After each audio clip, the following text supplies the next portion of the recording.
This is New Jersey. It's not the reality TV show version of New Jersey, but real life. Sometimes to find that means looking just beneath the surface. This, specifically, is the Long Beach Island region of Ocean County at the famous New Jersey Shore. Some people call it the shore. We call it the beach. We call it home. We have 4 distinct seasons. We have our own version of beach culture and a pretty tight community. We live our lives on the water, and yeah, that's pronounced water.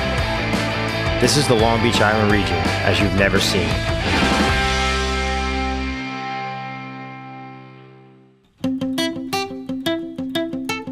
There are a few things that give a sense of place like food.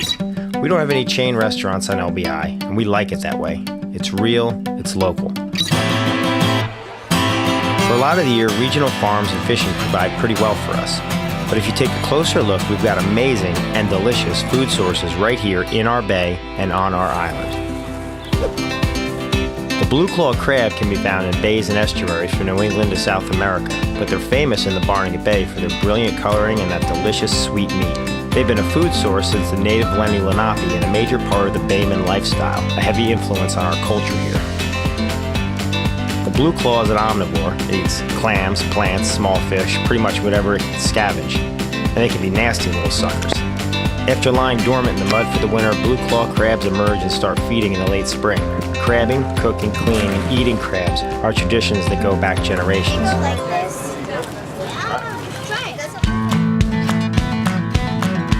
Richie Selk of Beach Haven West is a commercial crabber. He supports his family catching crabs in the bay. He starts in May, and then right into October, there are literally no days off. I've been driving a boat since I'm old enough to sit there, 2 years old. We had a house over on Long Beach Island, and I got a really deep love for it. When it's really, really good, you are really, really exhausted because it's a physically demanding job.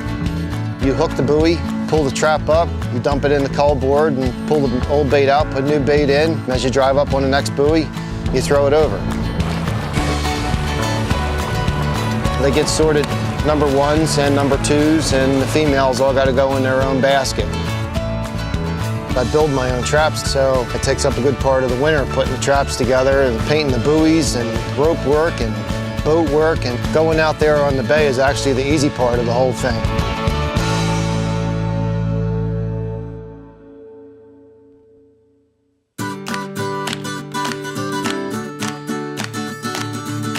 He delivers the crabs right to Mud City Crab House in Manahawkin, and people love them. In the summertime, when the crabs come in, I see Richie coming in with 10 bushels. The first step is for Eric to start sorting them. Our crab is completely different than any other blue claw crab that we get from anywhere else. The flavor is tremendously sweeter. So if you order a Maryland-style crab, we sprinkle seasoning on them and we throw them in our steamer. Cleaning a blue claw crab, it's not an easy process.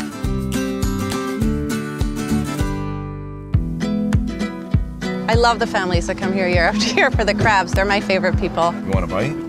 Especially when you see kids digging into the crabs with the brown paper and their fingers, and they're covered head to toe with seasoning, and they're picking the crabs.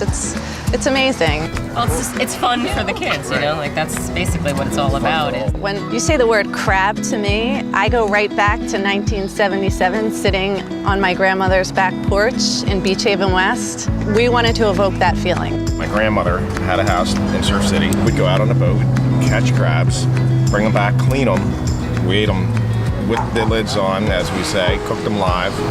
The blue claw crab is not only important to my business, it's important to our whole economy. We bring $4 billion a year into New Jersey tourism through Barnegat Bay. You know, the health of the bay is really important.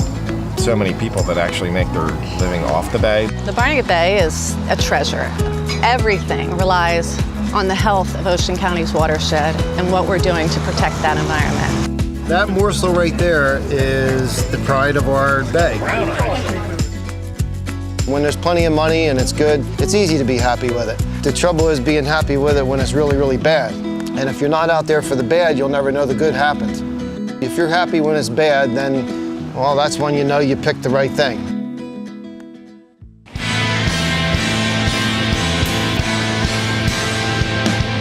If you think the crab season is short, Jersey tomatoes are even more fleeting.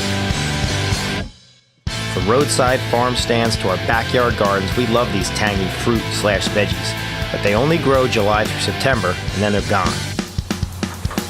Jay Van Dorn lives in Barnegat Light. He grows tomatoes in his yard just between the ocean and the bay. It's bigger than a garden, but not quite a farm. It's unique. It's got flavor, just like Jay, just like Jersey tomatoes. I've been born and raised here on the island. Gardening was a way of life for us. You guys gotta come on in and we'll pick tomatoes. Being the youngest of 6, I would follow Dad's footsteps and we grew our own food. I got boxes to fill, so I just pick them like mad when we get the good weather here. There is no day off. Every day there's something like this ready. You know, so you gotta get it off the vine. If not, the varmints are gonna get you. This is called a sweet treat tomato. It's like a golf ball, pink golf ball. These things are unbelievable. I mean, this is the state of New Jersey, and this is where it's at, right here. Now here we're picking this chocolate cherry. It's called the Cho-Cho.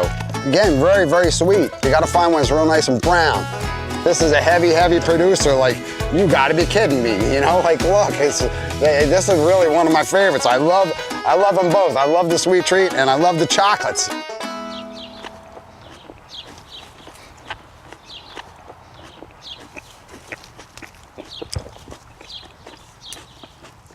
I haven't had my breakfast today. I have to eat.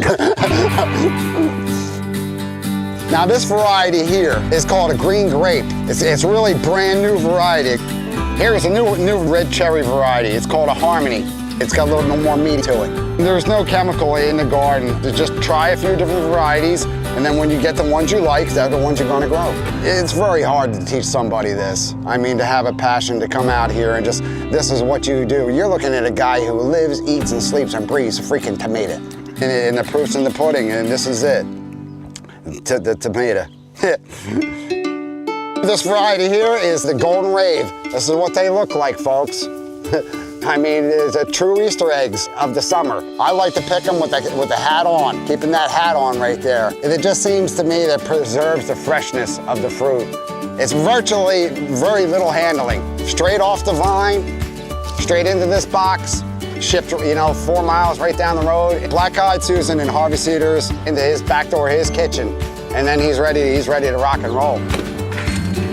All summer long, Jay gives his several types of tomatoes to his friends and neighbors, and he delivers the best of the crop to Black-eyed Susans and Harvey Cedars. They get used in all kinds of dishes, most notably an appetizer called Jay's Tomatoes. One year, I believe I was working at a restaurant in Barnegat Light, and he would show up and he would sell them tomatoes and basil. You could tell these are from Jay. Usually, he just shows me a truck bed full of tomato varieties.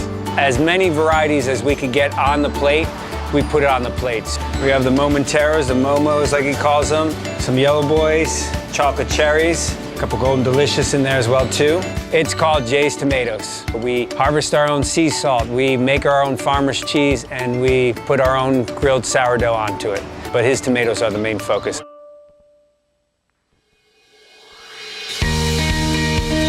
Grew up in Barnegat Light. This was always a family destination. Started cooking in 1994, graduated from the Culinary Institute of America. So in here we have the accompaniments to the tuna, Adirondack blue potatoes, roasted fennel and shishito peppers, and Jay's tomatoes. Met my wife in 1998. She's a chef as well, graduate from the CIA. We knew we wanted to open up a restaurant here, especially on the north end of the island. Because of our training, our experience throughout the world, we're able to bring technique and ingredients that are found here to the table. We have people coming back for that reason.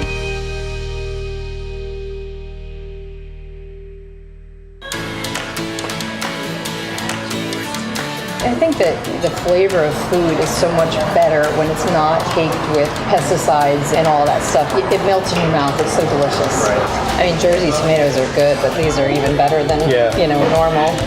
I think people have a bad impression of New Jersey if they've never been here. Yeah, I didn't know that this was sourced here on LBI. This place is unique. We have great weather, great sun, great atmosphere. Coming back to Long Beach Island and the area, seeing it develop to what it has now, it's wonderful. Now that I know this is sourced on LBI, it's crazy. Now I like it even more. People want that. People want to know that they're trying to get everything close to home. Christopher is unique in that way. I mean, he's going to go get a local fresh product, cooked that night, displayed that night, sold that night. That's how he rolls. Just to be a part, a little bit of that with him is really incredible.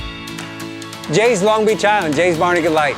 He is. He has the energy that none of us could really have for what he does. He's meticulous in what he does, and it shows in everything. These are incredible. Love Jay. I do.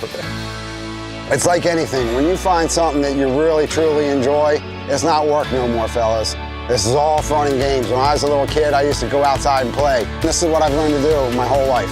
I was digging in dirt, and this is the end result, is picking these tomatoes.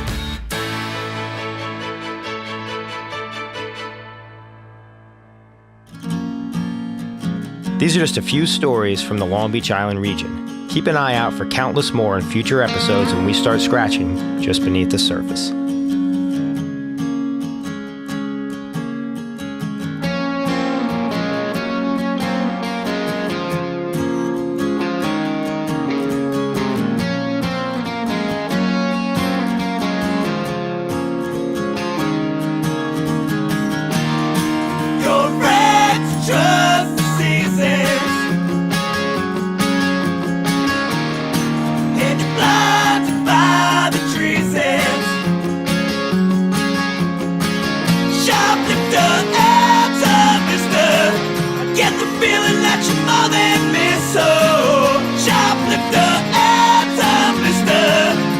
She's open your door.